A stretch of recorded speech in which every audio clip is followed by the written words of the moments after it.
আসিফ মাহমুদ ও মাহফুজ আলম দুজন উপদেষ্টা পদত্যাগ করেছেন।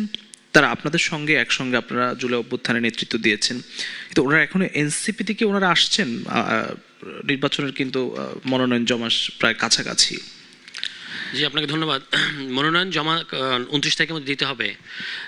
তারা যোগ দিতে চাইলে 29 তারিখের পরেও যোগ দিতে পারবে, এক্ষেত্রে কিন্তু কোনো বাধা নাই। ফলে আমি তো বিশ্বাস করি এবং আমি চাই যে তারা আসবেন, হয়তো আগামীকালকের মধ্যে এটার একটা সিদ্ধান্ত আমরা জানতে পারবো যদি সব কিছু ঠিকঠাক থাকে। বিশেষত আসিফ মাহমুদের হয়তো বেশ ভালো সম্ভাবনা আছে আমাদের সাথে যোগ দেওয়ার।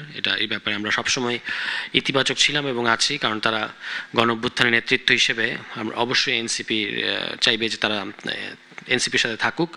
এবং সেক্ষেত্রে আপনি দেখতে পাচ্ছেন যে আসিফ মাহমুদ কিন্তু ঢাকা 10-এ নিয়মিত গণসংযোগ করছেন তার টিম নিয়ে।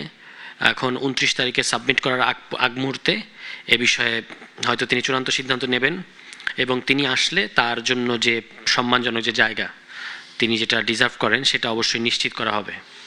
তার মানে আসিফ মাহমুদ আসছেন এনসিপিতে? আমার ধারণা তিনি আসবেন, আমি এটা বিশ্বাস করি আসবেন। জি। আর মাহফুজ আলম কেন আসছেন না? মাহফুজ আলম আসবেন। মাহফুজ আলম নির্বাচন করবেন কিনা এই ব্যাপারে এখনো তিনি। আমরা বিশ্বাস করি এই স্বপ্নগুলিতেই তৈরি হবে স্বপ্নের বাংলাদেশ।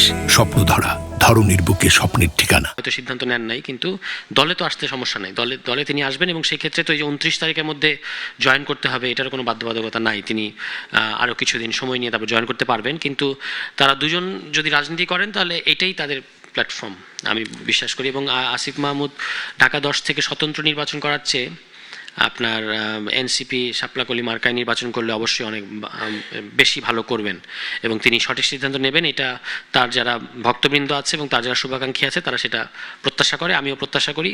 আশা করি যে আপনারা কালকের মধ্যে এটার একটা ভালো ডেভেলপমেন্ট দেখতে পাবেন।